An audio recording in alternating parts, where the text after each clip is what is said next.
انجام ہوگا کیا؟ حکومت اپنا ٹائم پورا کرے گی یا آپ لوگوں کا کچھ ارادہ ہے درمیان میں کچھ کھیل کود کرنے کا؟ وہ ہر شاخ پہ بھول جاتا ہے، پڑھ دے رہنے دیں، اس کو بولنے کی ضرورت نہیں جہاں گلستان کیا ہوگا. وہ اس کے جو پہلے والا جملہ ہے نا، وہ مصرع ہے، وہ نہ ہی پڑھیں تو ٹھیک ہے. میں اسی لیے میں رک گیا. میں کہا بس حالات اسے زیادہ فرق نہیں ہے. آپ کے ساتھی کچھ پریشان ہو جائیں گے. حالات اسے زیادہ فرق نہیں ہے. سب پریشان سارے ہی ہوں گے.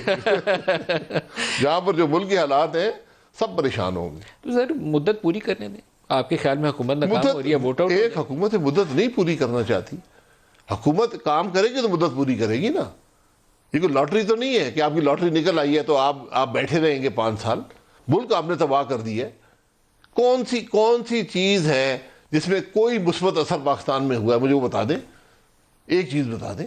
جب پروگرام بالکل اینڈ پہ آ گیا، ایک سوال آپ سے پوچھ لوں. بہت سارے لوگ آج کل، وہ پتہ نہیں مجھے کیوں، اس کی وجوہات کیا ہیں. پاکستان متبادہ عرصہ ہم اپنی جو آزادی سے لے کر اب تک ایسے صدارتی نظام گزارے ہیں جس میں آل پاورفل شخص واحد، ایوب، یا مشرف، ضیاء، ایون زرداری صاحب کا دور حکومت آپ اس کو کہہ سکتے ہیں کہ more like a presidential form. ابھی بھی پریزیڈنشل فارم کی باتیں کیوں ہوئی؟ چرچا کیوں ہوا؟ کون تھا اس کے پیچھے؟ اس کو چھوڑے. یہ بڑی خواہشات ہماری رہتی ہیں. یہ وہ لوگ کرتے ہیں جو نہ سیاست کو سمجھتے ہیں، نہ ملک کو سمجھتے ہیں، نہ ملک کے حالات سمجھتے ہیں.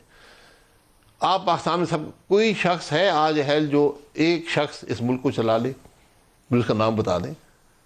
کسی ایک پہ اتفاق رائے نہیں ہوگا. نہیں، میں کہتا ہوں اتفاق رائے ووٹنگ ہوگی تو وہ ایک شخص تو آ جائے گا نا. کسی شخص کا نام بتا دیں. جنرل مشرف کے پاس موقع تھا کہ دنیا میں سے کسی شخص کو لا کر یہاں پر حکومت میں رکھ سکتا تھا. کیا وہ حکومت چلی؟ نہیں چلی. ایک ڈیولپمنٹ کا کام وہ حکومت 9 سال میں نہیں کر سکی، مشرف کی حکومت. یہ حالات ہیں ملک کے. آپ ہم یہ تماشے کھیل لیں. بڑی مشکل سے یہاں پارلیمانی نظام، ایک آئین پر فیصلہ ہوا، پارلیمانی نظام بنا، ملک چلتا ہے. اگر آپ اس میں مداخلت نہ کریں، آپ 2-3 الیکشن بغیر مداخلت کے ہوں، آپ یقین کریں ملک کا نظام چل پڑے گا.